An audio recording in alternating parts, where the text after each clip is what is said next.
Es que, bueno, pues el ejército ruso ha pasado la iniciativa, ¿no? Después de unos meses en los que Ucrania ha intentado realizar una operación en el sur, de llegar al mar de Azov y tomar Melitopol o Berdiansk, pues a la vista está de que ha sido un fracaso absoluto, con muchas bajas y en unos meses solamente han conseguido tomar una serie de pueblos. Estoy hablando del sur, por la otra parte, en el este, también hubo un frente de ataque de Ucrania, ¿no? En la zona de Bakhmut, que ya prácticamente pues todo lo retomado por Ucrania ha sido vuelto a tomar por Rusia en esta fase de iniciativa suya, ¿no? Que, como ya hablamos en muchos directos, el frente ahora mismo principal sigue siendo Avdiivka, que es un enclave estratégico muy importante, una fortaleza que se iba siendo fortaleza desde la guerra civil de 2014, y bueno, que está próxima a Donetsk, la ciudad de Donetsk, y por tanto es estratégica porque, por una parte, impediría su conquista por parte de Rusia, impediría los bombardeos ucranianos a Rusia, y por otra parte, pues sería tomar una fortaleza que es muy complicado de tomar, de defensas del Donbass, ¿no? Y eso abriría, pues digamos, el abanico de opciones para que el ejército ruso pudiese penetrar aún más en el oblast de Donetsk, ¿no? Rápidamente también está la cuestión de Bakhmut, que también están presionando por esa zona, que es donde he dicho antes que los ucranianos intentaron también romper el frente en verano y en principios de septiembre.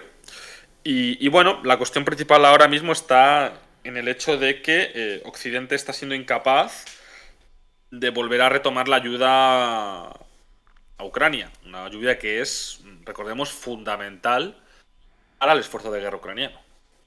Porque, bueno, pues al final Ucrania es un país dependiente, tanto financieramente sostenerse el Estado como de la munición, material militar, sistemas, etcétera.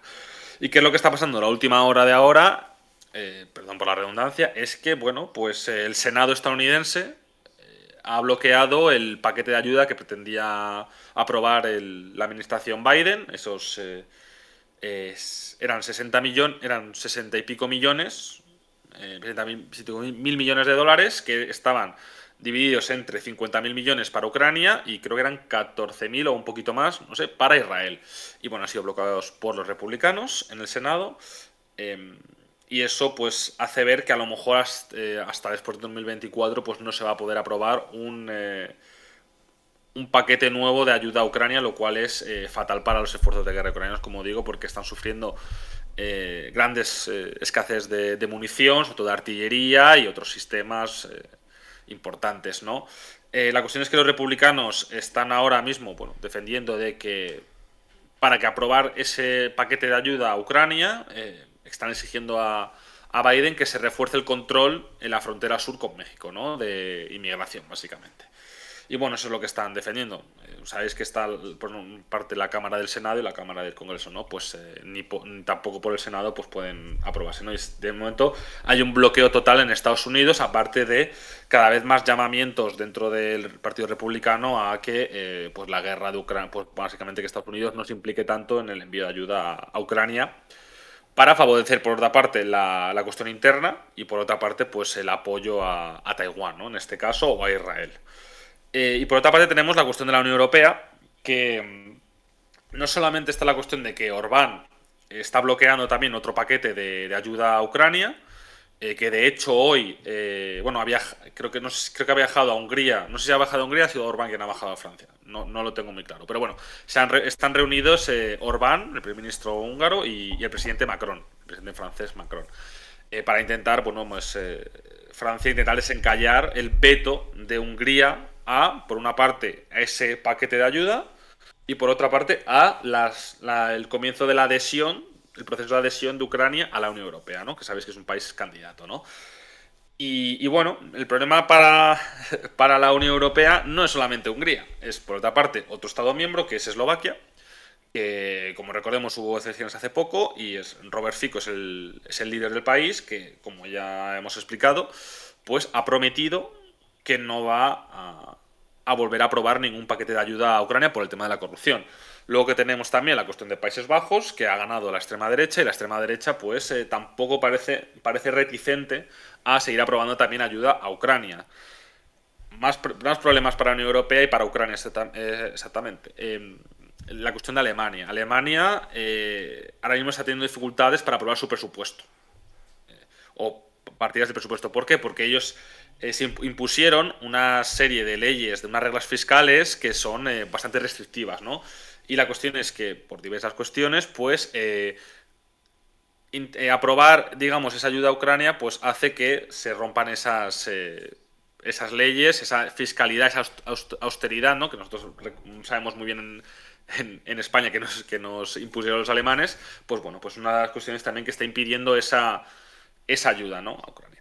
Y bueno, esta es la cuestión ahora mismo, el panorama, ¿no? Una situación en el frente muy difícil para el ejército ucraniano, como digo, un ejército ruso que está cada vez movilizando más tropas, tienen mucha más facilidad para movilizar tropas, al contrario que Ucrania, tienen una industria militar a un ritmo muy potente, con una economía de guerra, básicamente, y luego encima tienen la ayuda o los envíos de armas y munición por parte de Corea del Norte sobre todo, y luego también de Irán, y luego pues el apoyo económico que puede prestarle o de otros sistemas tecnológicos que puede prestarle China. Y esa es la cuestión ahora mismo. Y ahí, digamos que ronda un pesimismo muy fuerte en Ucrania, no tanto, aunque sigue las esferas políticas, por además que hay una división bastante fuerte, unas peleas internas, sino también en Occidente por la cuestión de cómo va a terminar el conflicto. Y como digo también en el artículo, se está empezando a escuchar cada vez más voces que piden una salida diplomática del mismo. Lo que pasa es que complicado teniendo en cuenta pues, que ahora Rusia pues, ha planteado una gran desgaste y viendo ahora la debilidad de Ucrania y de Occidente, pues no va, digamos, a buscar una salida ahora mismo diplomática, aunque fuese la voluntad de Ucrania y de Occidente ahora mismo. Por tanto, esa es la cuestión y está todo explicado igualmente en el artículo, más profundamente, y os lo recomiendo, evidentemente. No sé si hay alguna pregunta. Ya, antes de, uy, perdón, antes Sí. de comentarte algunas preguntas que han pasado por el chat, Sí. estaría bien que hicieses un pequeño resumen para completar sobre esas divisiones que hay entre el estamento militar y político de Ah, Ucrania. Sí. sí, sí, claro, sí, perdona, que no quería, tampoco quería hacer un monólogo muy grande. Sí, claro. A ver, aquí la cuestión es que, bueno, por una parte tenemos una división entre el estamento militar y el estamento político, como ha comentado Ander, que están, pues bueno, lideradas cada sector, por así decirlo, por el presidente Zelensky y por otro el comandante en jefe de las Fuerzas Armadas, que es Saluzny, ¿no? La cuestión es que las divisiones o las peleas, las tensiones, han emergido, que yo pienso que siempre han estado soterradas en ese sentido, por bueno, pues el fracaso de la ofensiva, pues ha traído las consecuencias de que, como es normal en el ser humano, se busquen culpables. Y normalmente nunca se hace autocrítica, sino que se buscan culpables fuera. En este caso, primero ha sido esto más internamente, ha sido Zelensky o el sector más político, el de presidencial, el entorno presidencial, al sector militar diciendo que no tenían una estrategia buena y que no estaban preparándose bien para la guerra en Ucrania. Por otra parte, los militares dicen que el sector político, los políticos, el presidente, se mete demasiado en los asuntos militares. Aparte de eso, una cosa que ha causado pues, una tensión bastante grande es el hecho de que Zaluzny dedicó una entrevista a The Economist diciendo que no iba a haber ninguna ruptura del frente y que la guerra estaba estancada, en un punto muerto. Y eso provocó que la oficina del presidente le desautorizase públicamente y dijese que se estaba ayudando a los rusos. ¿Sabéis cómo eso, pues evidentemente ha sido un detonante bastante grande de la crisis, ¿no? Que hay, aparte del hecho que el presidente el presidente Zelensky ha despedido a varios comandantes de las Fuerzas Armadas ucranianas sin el beneplácito de Zaluzny. Aparte de eso, tenemos la cuestión ya más interna. Por una parte tenemos al expresidente Poroshenko, que también está teniendo dificultades o está teniendo tensiones con que como es Poroshenko es un partido de la oposición a Zelensky. Ha tenido también sus roces actualmente con Zelensky. Y lo más importante yo diría es porque bueno, porque puede sorprender o eso todo ha sido más arrepentido de lo que pudiese parecer, las declaraciones del alcalde de Kiev, que lleva 9 años en el cargo, de Klitschko, eh, además a un medio internacional, a un medio alemán, creo recordar que fue a Der Spiegel, diciendo que Ucrania cada vez se encaminaba más a un estado autoritario, en referencia a que quien toma las decisiones en el país solamente es una persona, que es Zelensky, ¿no? Y esa es la cuestión ahora mismo, son tensiones internas que siempre han aflorado en Ucrania. Lo que pasa es que con la invasión rusa pues habían quedado más, como he dicho antes, soterradas. Y ahora pues están aflorando y evidentemente eso genera una incertidumbre, una tensión interna pues que no es que favorezca demasiado a los intereses ucranianos, ¿no? Y digamos que ese es el resumen muy resumido de la cuestión. Es el exboxeador, eso es Klitschko. Hay dos preguntas relacionadas con el frente. Una de ellas es que si el fracaso ucraniano en el sur implicará un avance ruso, y otra que está pues muy vinculada es que si hay posibilidades de un colapso en el frente ucraniano ahora que las ayudas occidentales han disminuido. Vale. Em, sobre. No, no, perdón, lo que estoy leyendo. No, no, no lo ha dicho Poroshenko, lo que he dicho antes de la autoridad. Eso autoritario, lo ha dicho el alcalde de Kiev. Sobre el frente militar. A ver, ya estamos viendo algunos avances rusos, como he dicho antes, en Bakhmut y la zona de Avdiivka. No son son pequeños avances, pero bueno, digamos que la iniciativa acaba de comenzar o digamos esa nueva fase de avances. Que yo personalmente sí que creo que vamos a ver más. Yo personalmente pienso que Avdiivka va a caer, que la situación es insostenible militarmente para los ucranianos y no sé si veremos otro si van a decidir los rusos atacar por esa parte y penetrar más en Donetsk, o puede que decidan pues bueno, atacar por la zona de Lugansk, ¿no? Esa zona de Kremina, esa zona que retomaron los ucranianos el año pasado en esa operación Relámpago. Puede ser. O sea, yo personalmente sí que pienso que va a haber que va a ser un final de año 2020 complicado para Ucrania y comienzo del mismo también muy complicado. Si puede colapsar el ejército ucraniano, yo pienso que no. Que, que ahora mismo no creo que decir que están en dificultades, pero no están en un punto de que a pesar de todos estos problemas que están teniendo, a pesar de la falta de munición, etcétera, pues todavía siguen teniendo capacidad defensiva, efectivamente. Y yo creo que no van a no ser que pase algo extraordinario en el sentido de que algo, pues bueno, como se dice, un cisne negro, algo que sea inesperado, etcétera.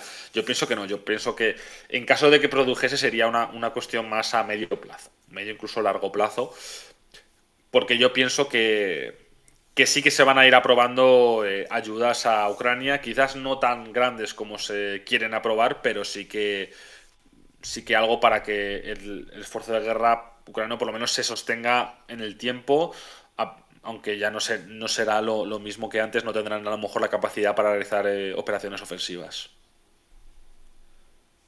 Ujú. También se ha juntado justo ahora el conflicto en Gaza, ¿no? Que Israel también está Sí. pidiendo armamento a Estados Unidos. También se va a mezclar ahora dentro de poco las presidenciales de Estados Unidos, que el tema de Ucrania es un tema bastante controvertido en algunos sectores, ¿no? Sobre todo entre los republicanos, como has dicho tú, Pablo. Ujú. Y eso, y también se está juntando un poco como dices en el artículo, la fatiga, ¿no? de los aliados ucranianos que también pues tienen sus propios problemas internos, ¿no? Por ejemplo, en la Unión Europea existen esas divisiones sobre apoyar tanto a Ucrania o no, y también tienen sus propios desafíos, ¿no? Por ejemplo, Alemania, que también hiciste un artículo sobre su modelo económico, que está en declive, pues tampoco está en un momento ¿no? de flores y de bienestar económico, todo lo contrario, ¿no? Entonces se junta ahí un contexto bastante pesimista para Ucrania, como dices. Y además, no sé si tienes más información tú sobre eso, pero es posible que Rusia lleve a cabo próximamente más reclutamiento y eso cómo podría afectar, ¿no? a la guerra, ¿no? Porque bueno, depende del número de, de ese reclutamiento, pues puede ser también un factor a tener en cuenta. Sí, a ver, en el artículo además explico cómo Rusia ha realizado durante estos meses una movilización encubierta, porque hay que recordar que el año pasado hicieron una movilización de reservistas de 300.000, y la cuestión es que a partir de ese momento no hicieron esos anuncios en ese sentido, sino lo que hicieron fueron pues descentralizar el proceso de reclutamiento, de alistamiento, para evitar esa corrupción que hay bastante endémica en las Fuerzas Armadas rusas. Y luego, pues bueno, también un reclutamiento en las cárceles, etcétera. Eso está explicando en el artículo. Ahora la novedad que ha habido, que ha sido además una noticia de actualidad de hace una semana o incluso menos, es que el gobierno ruso ha expandido las Fuerzas Armadas, el número de soldados de las Fuerzas Armadas rusas.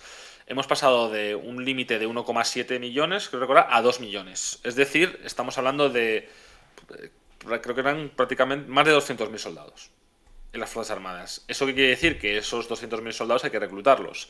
No estamos hablando de una movilización, estamos hablando de ir, pues bueno, de ir poco a poco, ir incorporándoles mediante el servicio militar, e incluso llamada a filas, o incluso llamada de voluntarios, que es una cosa que está funcionando muy bien en Rusia, lo explico también en el artículo, por la cuestión de que, bueno, esa guerra esa economía de guerra está haciendo que haya mucho dinero para las Fuerzas Armadas. Eso quiere decir que unos salarios muy altos que no se pagan en otros empleos, en otras regiones más pobres, pues pues los reclutas que vienen de esas regiones más pobres, pues deciden incorporarse voluntariamente a esas Fuerzas Armadas para prosperar en la vida.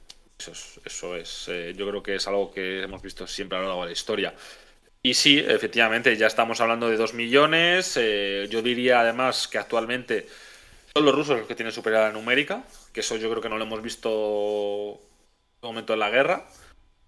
Y eso pues es un problema, sobre todo teniendo en cuenta que Ucrania pues tiene muchos problemas a reclutar, ya no tiene voluntarios, las brigadas internacionales cada vez son menos internacionales porque ya cada vez hay menos personas, la edad media del soldado ucraniano ha subido a 43 años, que es una edad muy alta, o son personas que no tienen experiencia militar, es decir, que ya es pues todo es esa flor innata de la anterior guerra y esta nueva guerra, pues o está muerta, o está herida, o está agotada. Y ese es el problema que tienen los ucranianos. Hay que recordar que es un país que actualmente tendrá 30 millones de habitantes. Y los rusos tienen 150 millones aproximadamente. Pues al final esa diferencia pues hace mella a largo plazo. Y eso es lo que estamos viendo ahora. Bueno, seguimos mirando aquí las preguntas por si tenéis alguna duda que podamos pasarle a Pablo. Ah, claro, nos preguntan, ya los toco un poco por encima, ¿no? Pero que el crecimiento de la AfD en Alemania sería una mala noticia para los ucranianos.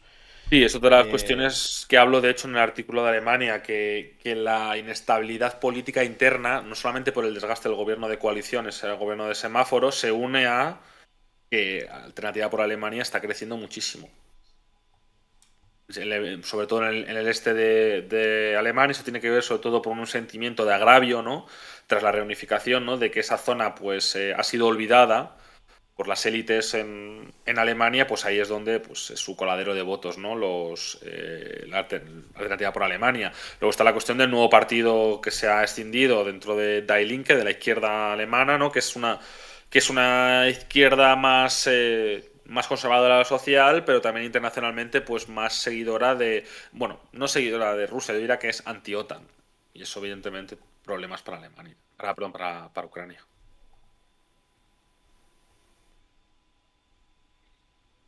vale, ¿qué más tenemos por aquí? Em, la participación. ¿Cómo hay que tomar las declaraciones de bien, no sé si se refiere a Biden, en relación a la Biden. participación de la OTAN en el caso de la derrota ucraniana?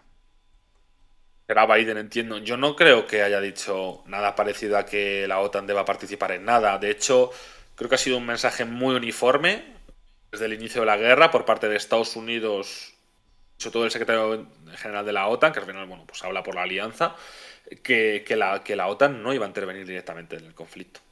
Ya fuese por H por B, que no iban a intervenir, y yo creo que no lo van a hacer, a no ser que ocurra una catástrofe o algo que su intervención, por que de repente Rusia decida atacar la OTAN, pues es que lo veo tremendamente improbable. No van a intervenir, la OTAN no va a intervenir en la guerra. Indirectamente sí, evidentemente, pero directamente no. Y yo creo que el objetivo, que yo lo que hemos explicado bastantes veces en artículos, en directos, en tweets, en hilos, es el final, el objetivo inicial y final, yo pienso, es el de desgastar a Rusia. Y eso ya se ha hecho en cierta medida. Lo que pasa es que pues puede salir mala jugada, pero al final hay que entender que Ucrania no es un fin. Porque de hecho yo diría que Ucrania no está cerca de integrarse en la Alianza Atlántica. Ucrania no es un fin, es un medio para desgastar a Rusia. Y eso hay que tenerlo muy en cuenta y eso explica mucho lo que estamos viendo con la fatiga de Occidente hacia la guerra de Ucrania.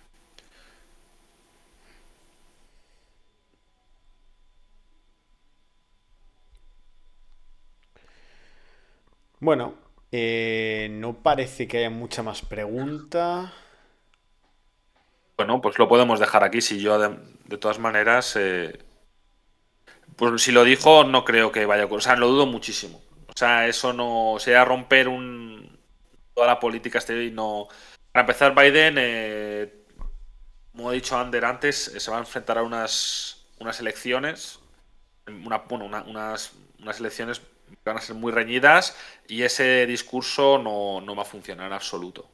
Ni en sus bases, ni en su electorado, ni mucho menos el de los republicanos. O sea, que decir que eso no creo, no sé a qué se refería, no lo he escuchado, no puedo decir nada. O sea, pero quiero decir que si ese es el mensaje, lo dudo muchísimo.